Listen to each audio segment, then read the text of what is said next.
Hello everyone, I'm Meteorologist Charlie Ironmonger. Thank you so much for joining me today for your noon news and weather update from the First Alert Desk.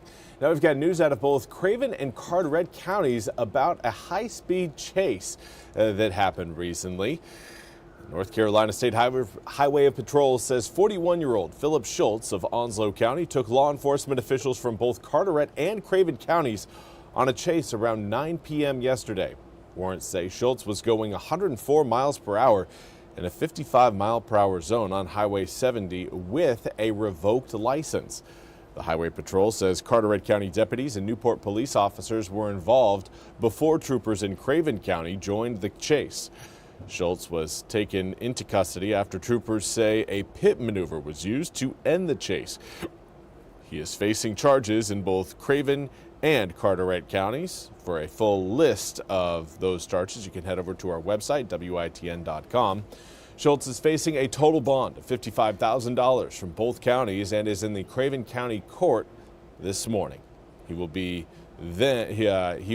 be in court in Carteret County coming up on Thursday for a hearing, according to additional court documents.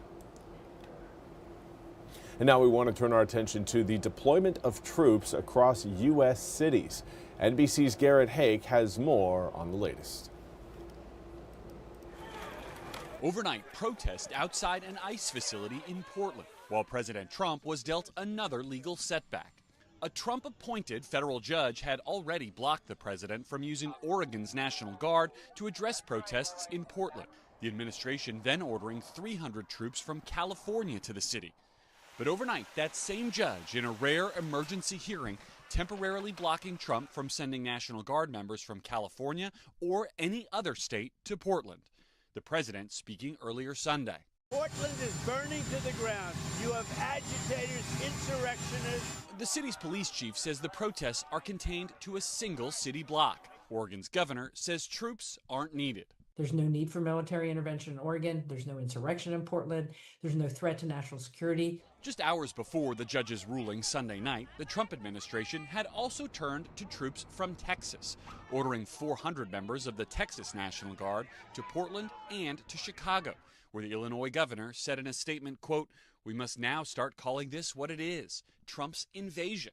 The administration had already authorized National Guard troops in Chicago to, quote, protect federal officers and assets. We send in what's ever necessary. People don't care. They don't want crime in their cities. The administration argues that troops are needed to protect immigration officers after several violent incidents, including this video showing what DHS officials say is a truck full of ICE officers being rammed by a black SUV. And another incident in which federal prosecutors say 2 people rammed a Border Patrol vehicle, and Customs and Border Patrol agents shot and wounded one of the suspects, who they say had a gun. The governor arguing the administration is antagonizing Chicago's citizens. They want to create the war zone so that they can send in even more troops. And again, that was NBC's Garrett Hake reporting. We now want to turn our attention to your weather forecast. Everything looking pretty sunny out there right now. We will be looking at a little bit of a different picture coming up, though, by the time we reach Wednesday and Thursday, as a cold front is expected to roll across eastern North Carolina. Right now, you can actually see that front further back towards the west, stretching across southern portions of Wisconsin, down across Iowa, Missouri, Kansas, Oklahoma, even Texas. You can see that line of clouds working its way across kind of that northern panhandle area. Do want to say good afternoon to Alma Rossi. Thank you so much for joining me over on Facebook. Hopefully you're all having a wonderful start to the work week. Zooming the picture in, we can see that our work week is starting off on a very sunny note. Yes, there are some patchy clouds out there, but certainly nothing that's going to provide us any sort of how I say that now, but it does look like we may end up seeing some measurable rain across portions of Carteret County coming up later on this afternoon. Right now, it looks like we may have a few drizzle spots coming down currently across down East Carteret County, but I'm also keeping an eye on that small little cell off the coast that is, again, working its way further and further westward towards down East Carteret County. So, again, just note that we may have some coastal drops at times today, but most of us should stay dry. I do want to to say good morning to Elaine Nichols. Hopefully you're having, again, a wonderful, wonderful Monday. Right now, already seeing the 80s across inland areas. 81 in Greenville, southeasterly wind at 7 miles an hour. Dew point in the low 60s, but dew points have come up substantially since last week. And with that comes a better opportunity for rain. Maybe not today, but certainly as we head through your Wednesday and Thursday. When we get that front into the east, it will bring about more rain showers throughout the area. Current air temperatures reading in the upper 70s to low 80s. May get a few degrees warmer coming up over the next few hours, but shouldn't be seeing extreme heat. Planning on more of the low to mid 80s for today.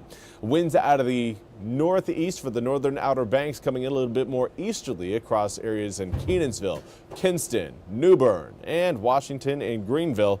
That will reduce the humidity slightly, but I don't see these numbers dropping too much further than where they're at right now. In fact, as we make our way through today and tomorrow, I'm actually anticipating the humidity to rise a little bit.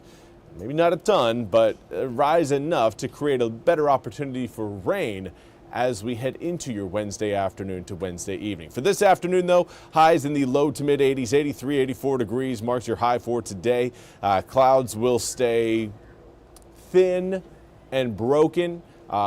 Once we get past, I would say, around 6 p.m. tonight, into the upper 60s by 9, mid 60s by 11, and your winds are looking fairly light at around 3 to 6 miles an hour. When we zoom the picture out a little bit further, we can see we've got an area of high pressure up to our north. That's going to continue to work its way out into the Atlantic, opening us up for an opportunity for rain showers and thunderstorms and even some cloud cover to go along with it. But that whole system, again, is really going to merge together. And once that happens, it will remove a lot of the severe weather potential from that system, at least for us. But it's also going to slow down that whole frontal system. And that's going to keep us in the rain for a little bit longer. Plan on wet conditions starting Wednesday afternoon and lingering through your Wednesday evening, potentially even into Thursday morning. Now, Thursday morning, it's really going to be kind of a leftover type of event. We're not looking at the same sort of thunderstorm threat that we will have coming in on Wednesday. But yeah, a few showers certainly sticking around as we wake up along the coast for Thursday, leaving us with sunnier conditions by the time we wrap up Thursday and head into Friday. Now, of course, Mumfest is this coming weekend, and it does look like we will have to contend with some spotty showers out there. Not looking at a washout, but certainly seeing a few raindrops come down at times on both Saturday as well as Sunday. And air temperatures will be coming down once we get that cold front off the coast, going from the low 80s on Wednesday back to the low to mid 70s for Thursday, Friday, and even Saturday. Well, that's all we have time for today's noon news and weather update from the First Alert Desk. I want to thank you all so much for joining me. We'll be back with more news and weather coming up at the top of the hour. Until then, I hope you all have a fantastic Monday.